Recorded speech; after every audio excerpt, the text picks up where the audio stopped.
Have you ever wondered how well you actually know the people you live with under the same roof? Your mother, father, brother, or sister. We are used to thinking that their lives are an open book. But what if there are torn pages in that book? Pages they will never tell you about because the truth could destroy everything. My name is Mark. I am 25 years old, and until recently, I considered my family to be exemplary. My father, Victor, was a successful architect, a man of his word and of iron discipline. My mother, Alina, is a warm, caring woman who dedicated her life to our home. We never struggled financially, traveled often, and our house always smelled of fresh pastries and coffee. But 3 months ago, my father passed away. A sudden heart attack. Our world shattered. My mother shut herself out from the world, and I took it upon myself to go through his things in the study. The study we were strictly forbidden to enter without knocking since childhood. I was looking for the house deeds, but I found something that made my blood run cold.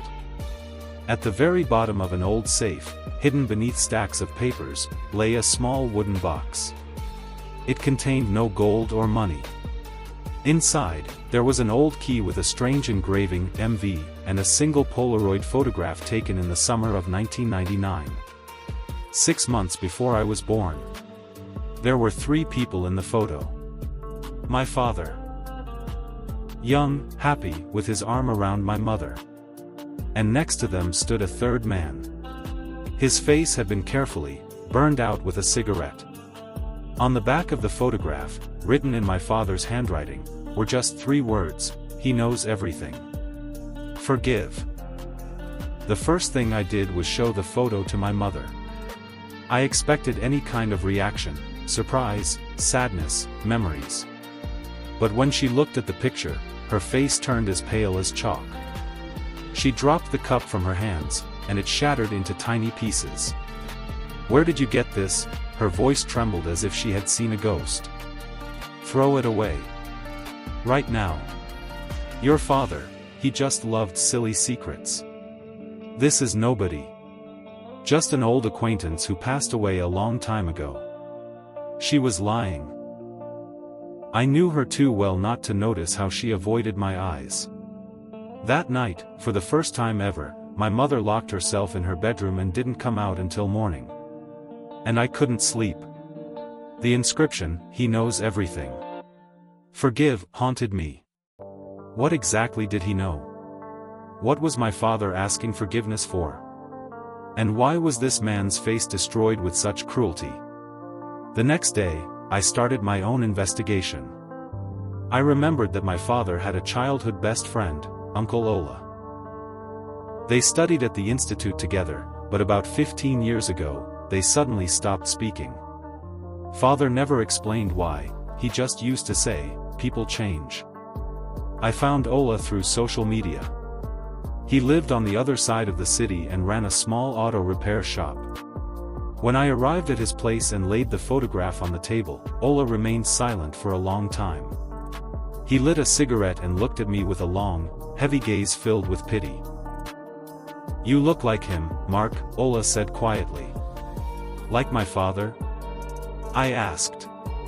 Ola smiled bitterly, took a drag from his cigarette, and replied, "No. You look like the man whose face is burned out in this photo. His name was Mikhailu. And he was your mother's first husband." Ola's words felt like a bolt from the blue.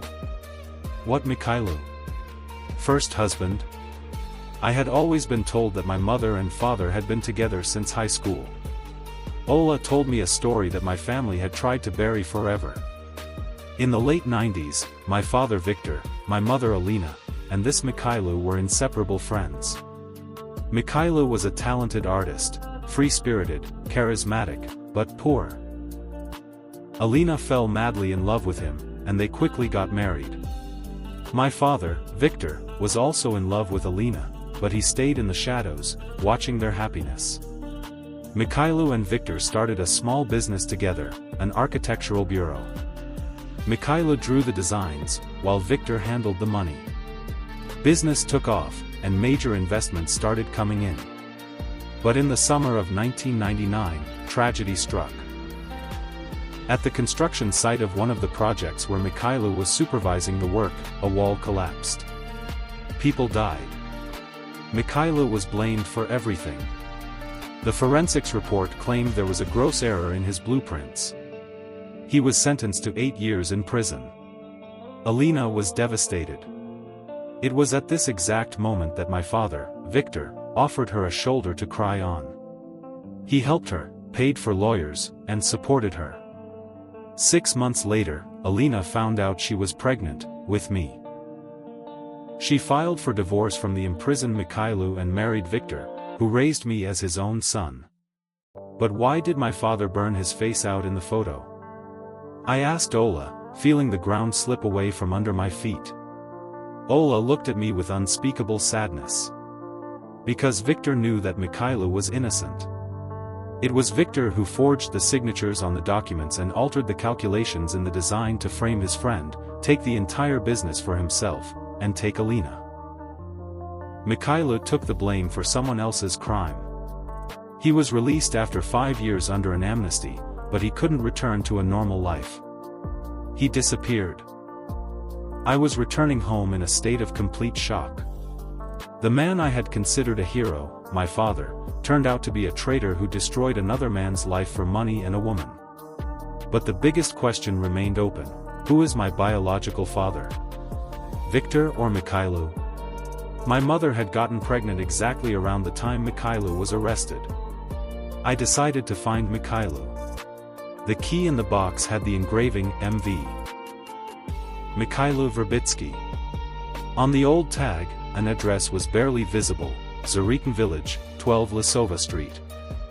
It was out of town. I drove there the very next morning.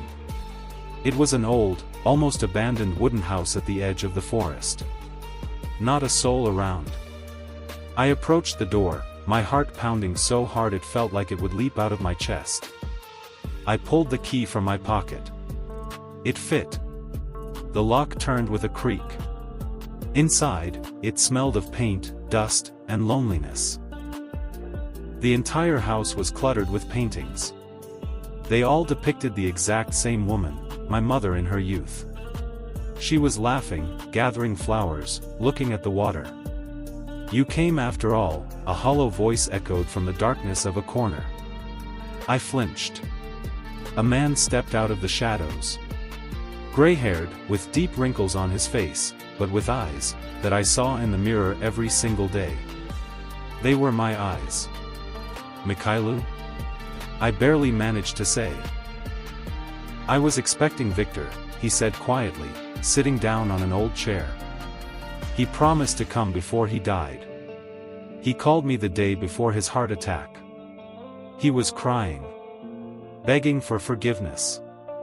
He said he had written everything in his diary and left the key for you." Mikhailo told me the end of this terrible story. It turned out that my mother knew nothing about Victor's betrayal. She truly believed that Mikhailo had made a mistake and failed her. As for Mikhailo himself, upon learning in prison that Alina was pregnant, he decided to stay silent. He knew that Victor was wealthy and could provide the child, meaning me, with a decent future, whereas he, a branded ex-con, would only ruin my life. "Did Victor raise you well?" Mikhailo asked, and there was no anger in his voice, only exhaustion. "Yes," I replied, and tears began to roll down my face on their own. "He loved me." "Then I forgive him," Mikhailo said. "He paid his price. He lived with this fear and guilt for 25 years. Every single day, he was terrified that the truth would come to light." Mikhailo walked over to me and placed his hand on my shoulder. It was the first and only time I felt the touch of my real father. I didn't tell my mother the truth about Victor. Why destroy the memory of the man she loved and reopen old wounds?